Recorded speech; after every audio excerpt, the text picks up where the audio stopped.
Hi everyone, this is Balázs from RacingBrick. In today's video, we are looking back at 3 of the best LEGO sets from 2025 that I simply didn't have time to review in detail, but honestly they absolutely deserve the spotlight. We have the LEGO Nintendo Game Boy, the Pixar Luxo Jr lamp, and Wally with Eve. 3 very different sets, but all of them doing something really special. Let's take a closer look and start with what might be the biggest surprise of 2025, the LEGO Game Boy. This set has just over 400 pieces, but the building experience is far more advanced than you would expect at this size. From the outside, this is basically a one-to-one replica of the original Game Boy, with accurate proportions, printed details everywhere, stickers only where they actually make sense, and all the iconic controls in place. There are references all over the model. The serial number matches the original Japanese release date, the piece count is also a nod to the hardware, the cartridges have accurate stickers and printed tops, and beneath the outer tiles there are even brick-built PCB reproductions. These slide into place with clips, but if we remove them and take off the back panel, you can see this very clever support structure holding the special lenticular screen pieces. We get 3 of them, each with a different animation effect. Another great detail is the buttons. Both the D-pad and the AB buttons use rubber elements to provide actual tactile feedback, although the solutions are quite different. The D-pad sits on a round 2x2 element held in place by the surrounding tiles, with a Technic rubber piece underneath. The AB buttons are minifigure head pieces mounted on an internal assembly inside the studded gear block, with both supported by a cleverly hidden rubber band from below. The select and start buttons are small tire pieces, squeezed between cheese slopes, and you can actually remove them if you want to. Even the contrast adjustment dial uses a small bevel gear, a part that has not appeared in black for over 20 years. 2 display stands are included, one for the Game Boy itself and one for the cartridges and spare screens. We are really just scratching the surface here, because this set is packed with clever building techniques.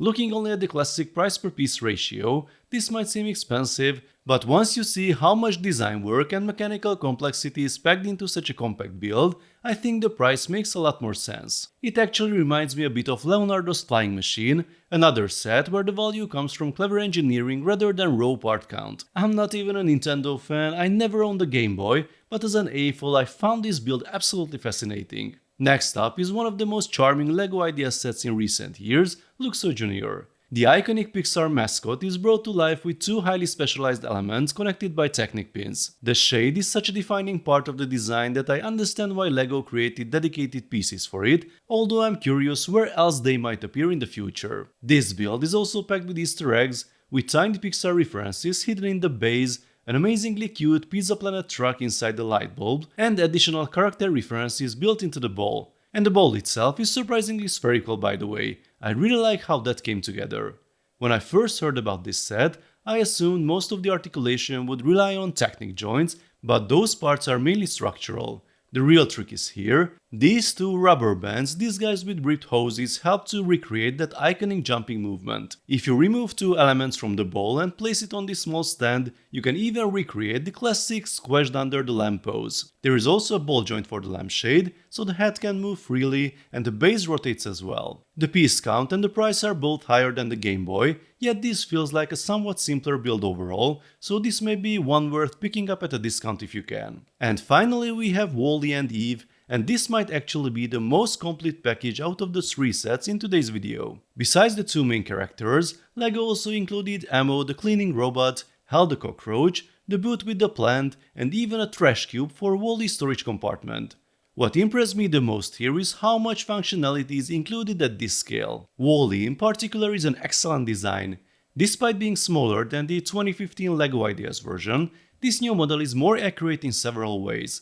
The proportions are improved, with the head and tracks looking much closer to the movie version, the rear detailing is more refined, and the printed front elements add a lot of character. Unlike the old model, the arms can now move both vertically and horizontally, giving Wally far more expressive posing options. What makes that especially impressive is that the mechanism behind it is actually fairly simple and compact, a great example of the designer solving a complicated movement requirement with an elegant building solution. Eve is similarly clever, but in a very different way.